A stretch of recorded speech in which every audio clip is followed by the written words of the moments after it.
Assalomu alaykum. Bugun Word dasturini o'rganishni 3-darsimiz. Bugun sizlar bilan Word darsidagi glavniy menyusini abzas bo'limini o'rganib olamiz. Demak, darsni boshladik. Ko'rib turganingizdek, Word dasturida bizda matnlar avvaldan yozib qo'yilgan.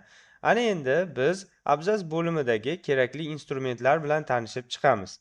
Demak, birinchi navbatda biz foydalanishimiz mumkin bo'lgan выравнять по левому краю, ya'ni matnlarni tekstlash uchun, joylashtirish uchun kerak bo'ladigan instrumentlar bilan tanishib chiqamiz. Misol uchun, bizda hozirgi holatda birinchisida turgan mana bu chiziqchali belgi tanlab qo'yilgan. Shu sababli biz bu instrumentni qanaqa ishlatamiz va qachon ishlatamiz?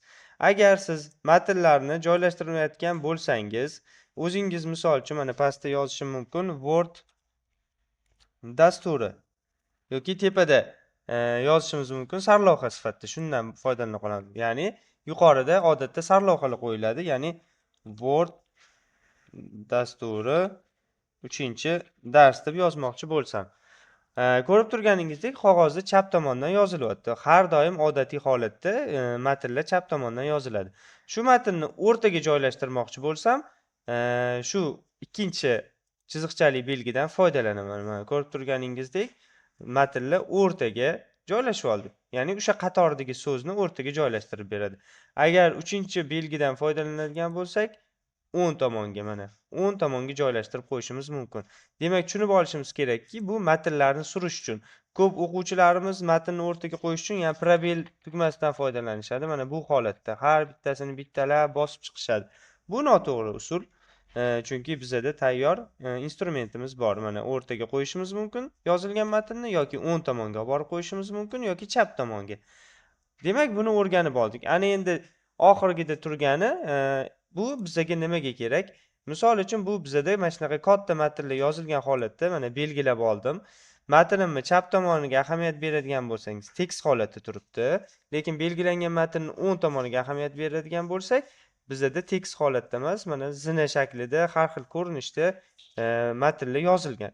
Biza ikki o'ng va chap tomonga baravar tekstlamoqchi bo'lsak, oxirgi belgini bosib qo'yamiz. Ya'ni kitoblarda yoki hujjatlarda siz ko'rishingiz mumkinki, matnlaringiz o'ng va chap tomonga bir xil tekstlikda joylashtirilgan bo'ladi. Mana ko'rib turganingizdek, matnlar ana endi bir xil ko'rinishda joylashtirib olindi. Bu 4-sida turgan belgi shu maqsadda ishlatiladi. O'ng va chap tomonga tekstlash hisoblanadi. Demak, bu qismi bilan ham tanishib oldik. Ana endi biz o'rganadigan qismimiz interval deb nomlanadi. Tepaga pastga qaragan strelka ko'rsatilgan. Odatda Word dasturida matnlar orasidagi qatorlar, mana Microsoft Word so'zi bu birinchi qator bo'lsa, platformasidagi so'z bu ikkinchi qator bizada. Shuni orasidagi masofa aniq ko'rsatilgan bo'ladi hujjatlarda. Ya'ni kitoblarda standart bo'yicha 1,5 santimetr bo'lishi kerak, yoki qaysidir hujjat yasayotganingizda sizga aniq standart keltirilgan bo'lsa, qanday qilib biz shu razmerni to'g'irlab olamiz. Ya'ni belgilab olish orqali tekshirib ko'ramiz, bu qanday ishlaydi. Belgilab olamiz va tepaga pastga qaragan strelkani ustiga bosamiz. Ko'rib turganingizdek, bu yerda mana santimetrda o'lchab qo'yilgan interval. Misol uchun ikki intervalni tanlaydigan bo'lsam, har bitta qator orasidagi masofa 2 santimetrga ochildi. Mana o'rtadagi masofa 2 santimetr bor endi. Agar 3 tanlaydigan bo'lsam, mana endi 3 santimetrga o'rtadagi masofada joy ochib beryapti mana. Pastda zich yozilgan matnlar, bu yerda orasidagi masofa ancha kengroq. Agar birni tanlaydigan bo'lsam, mana matnlar zichlashtirib qo'yildi. Demak, standart bo'yicha 1,5. Kitoblarda bu standartdan foydalanishadi ko'p holatlarda. Agar sizga zich matnlar kerak bo'ladigan bo'lsa, mana birni tanlab qo'yishingiz mumkin. Bundan ham zichlashtirmoqchi bo'lsak, nima? Udalit interval после абзаца degan qismini belgilab qo'ysangiz, eng zich holatga keltirgan bo'lasiz. O'qish uchun eng zich holat shu hisoblanadi. Hech qanday interval qo'yilmagan holat. Shu sababli qaysi holatdan foydalanmoqchi bo'lsangiz, shu holatga o'zgartirib qo'yishingiz tavsiya qilinadi. Demak, buni ham o'rganib oldik. Bizada undan keyingi instrumentimiz bu zalivka, ya'ni chelechani rasmi turibdi. Agarda siz biron bir so'zni belgilab turib, zalivkaga kirib, biron bir rangni tanlashingiz mumkin, sariq rang. Bu bo'yash uchun ishlatiladi. Unda sizlarda savol tug'ilishi mumkin, o'tgan darsda o'rgangan marker, mana bu qalamcha belgisi ham shu maqsadda ishlatilardi-ku. Mana misol uchun qo'llanuvchi so'zini belgilab turib qalamchaga belgilab qo'ysam, u ham bu ham so'zni orqa tomonini bo'yab qo'yyapti. Lekin ikkalasini farqi bor. Farqi nimadan iborat? Zalifka qismi sizda yozilmagan qatorlarni ham bo'yashga imkoniyat beradi. Ya'ni kursor qaysi qatorda turgan bo'lsa, ko'rib turganingizdek, shu qatorni bo'yab qo'yishingiz mumkin. Yoki umuman yozilmagan joylarni belgilab mana zalifkadan bo'yab qo'yishingiz mumkin. Lekin o'tgan darsda o'rganganimiz bu marker, qalamcha belgisi bunaqa qobiliyatga ega emas. Ya'ni hech nima yozilmagan joy bo'lsak, harflar bo'lmaydigan bo'lsa, siz bundan foydalana olmaysiz. Bu ishlashi uchun faqatgina matn kerak. Matnni orqasini bo'yaydi. Zalifka bo'lsa, belgilangan qatorni to'liq bo'yab qo'yish imkoniyatini beradi.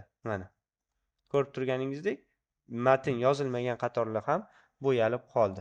O'chirish uchun albatta belgilab olamiz va zalifkaga kiramiz. Net sveta.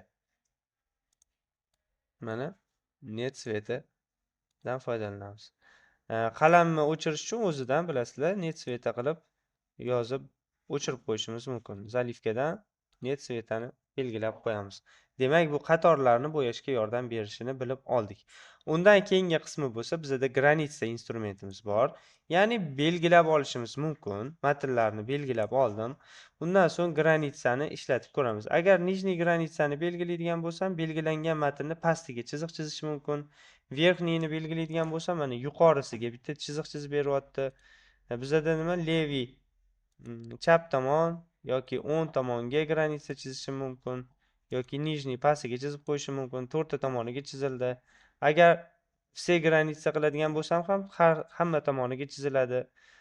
Внутренний yoki o'chirib qo'ymoqchi bo'lsak, net granitsa.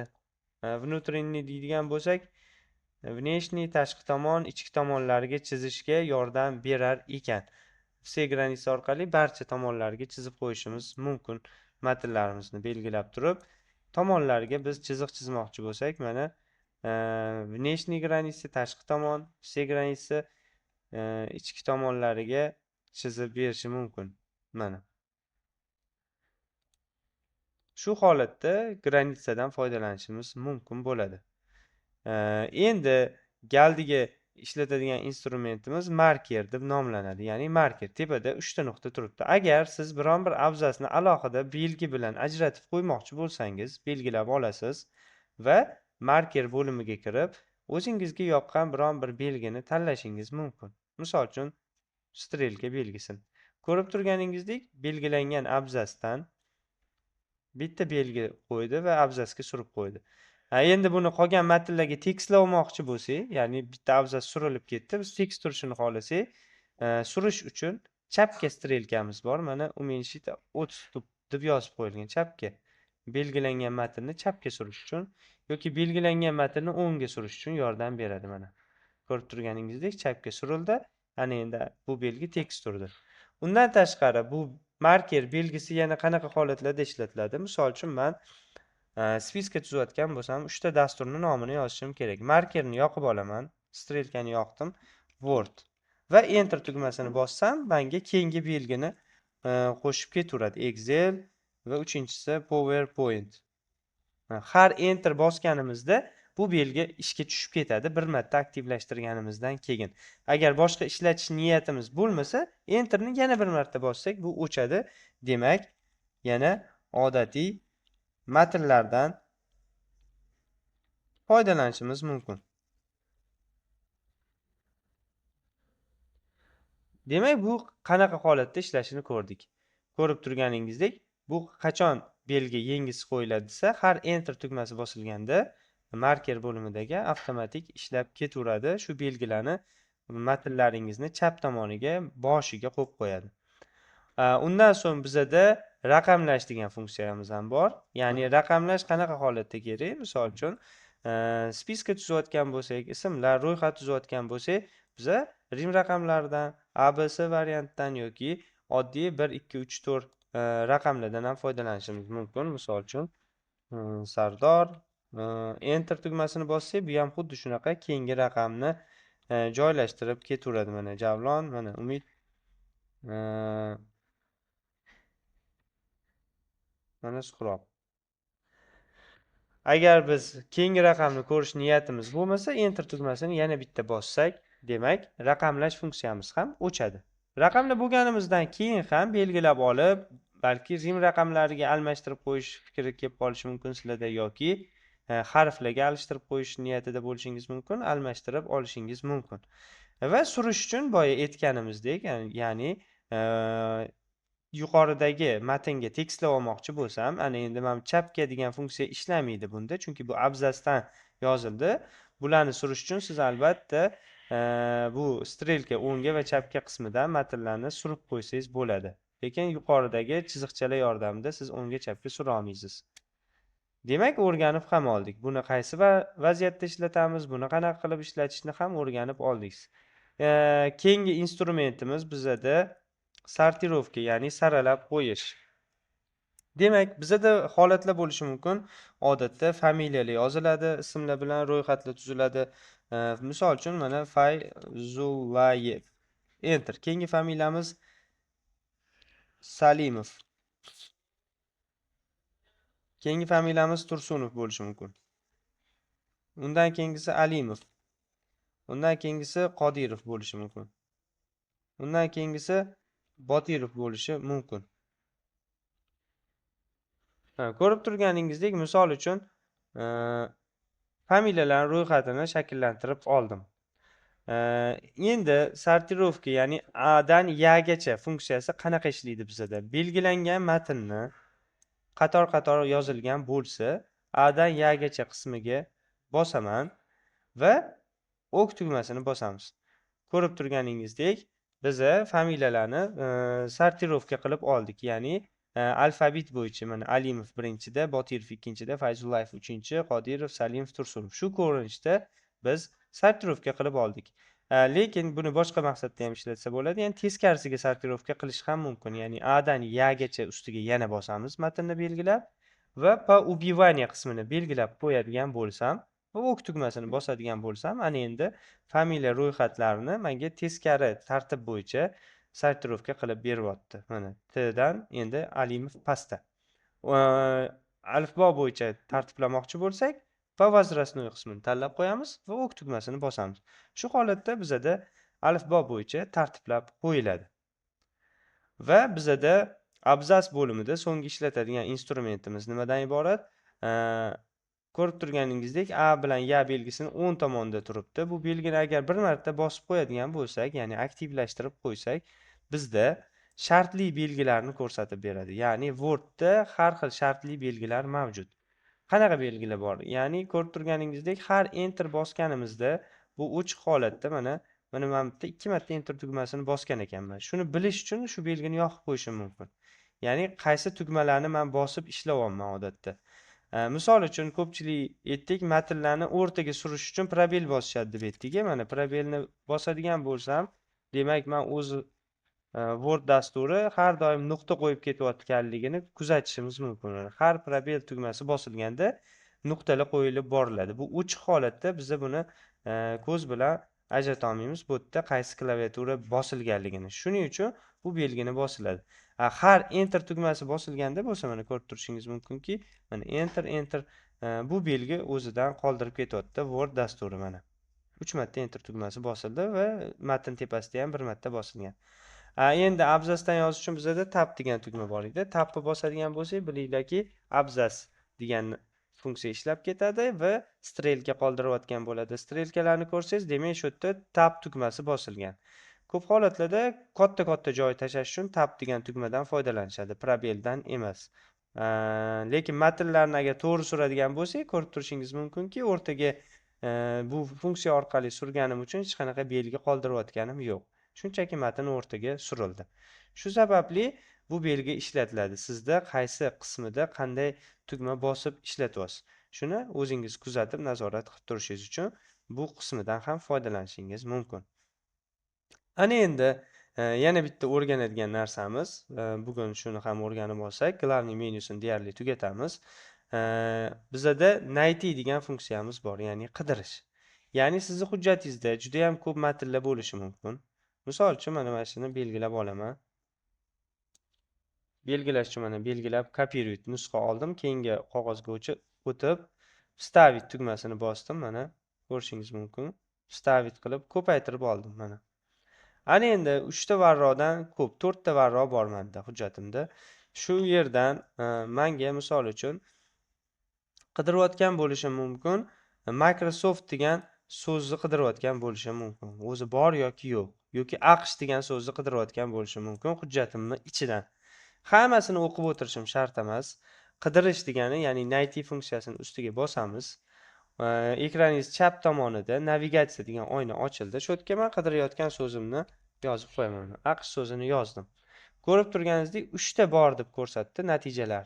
Ma'lum, mana birinchisini ustiga bossam, birinchi varroqda yozilgan deyapti. Ikkinchisini ustiga bossam, mana ikkinchi varroqga olib borib qo'ydi. Uchinchisini ustiga bossam, uchinchi varroqga olib borib AQSh degan so'zni o'zi sariq rangga alohida belgilab ko'rsatib beryapti. Ya'ni native'ning vazifasi, siz misol uchun qidirishingiz mumkin. Mana Alimov qidirib enter tugmasini bosadigan bo'lsam, ko'rib turganingizdek Salimovda ham Alimov so'zi borligi uchun uni orasidagini ham belgilab ketyapti. Tushunarli? Ya'ni shu familiyani aniq topib beryapti mana. Qaysi biri qaysi betda, qaysi varroqda turgan bo'lsa, bizga topish uchun. Bu katta hujjatlar bilan 100-200 varroqlarning ichidan qaysidir matnni qidirayotgan bo'lsangiz, juda ham qo'l keladi.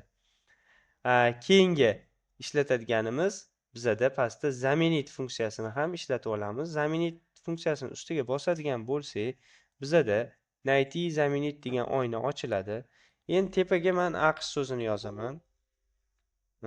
AQSh deb yozib qo'yamiz. Bu almashtirish, zaminit. Bitta so'zni boshqa so'zga bir vaqt o'zida barchasini alishtirishga yordam beradi. Ya'ni AQSh so'zini almashtirmoqchiman Turkiya so'ziga. Misol uchun katta harfda yozib oldim, mana Turkiya. Demak, maqsad 3 ta AQSh so'zdan foydalanganman, shuni hammasini bir vaqt o'zida boshqa matnga almashtirib qo'yish. Demak, tepaga AQSh yozildi, pastga Turkiya so'zi yozildi. Native dalini bosadigan bo'lsam, qayerda turganini belgilab beradi. Agar zaminitni bossam, belgilangan bittasi almashadi. Bizga hammasini baravar almashtirish kerak bo'lsa, zaminit все degan tugmani bosadigan bo'lsam, Gatovo, ya'ni 3 ta so'z almashtirildi va OK tugmasini bosib qo'yamiz. Mana ko'rib turganingizdek, mana Turkiya so'zi yozilgan. Yana boshqa joyga boradigan bo'lsam, mana Turkiya ikkinchisi, yana bitta boshqa listimda mana AQSh so'zini o'rnida Turkiya so'zi almashtirib qo'yilgan. Bu bizga so'zni boshqa so'zga almashtirishga yordam beradi va ishimizni osonlashtirib beradi. Ana endi bizada videolit degan qismi bor ekan. Agar videolit qismiga bosib turib videolit всени bosadigan bo'lsam, butun hujjatimni hamma yozilgan matnlarni belgilashim mumkin. Videolit obyekt bizada hali obyektlar yo'qligi uchun bunisini ishlatmadik. Ya'ni bizada figuralar va rasmlarni belgilashga yordam beradigan qismi videolit все bo'lsa, barchasini belgilashga yordam beradi. Mana videolit все matnlarni barchasini belgilab oladi. Demak, bugun sizlar bilan 3-darsimiz ham o'z nihoyasiga yetdi. Keyingi darslarda ko'rishguncha salomat bo'ling.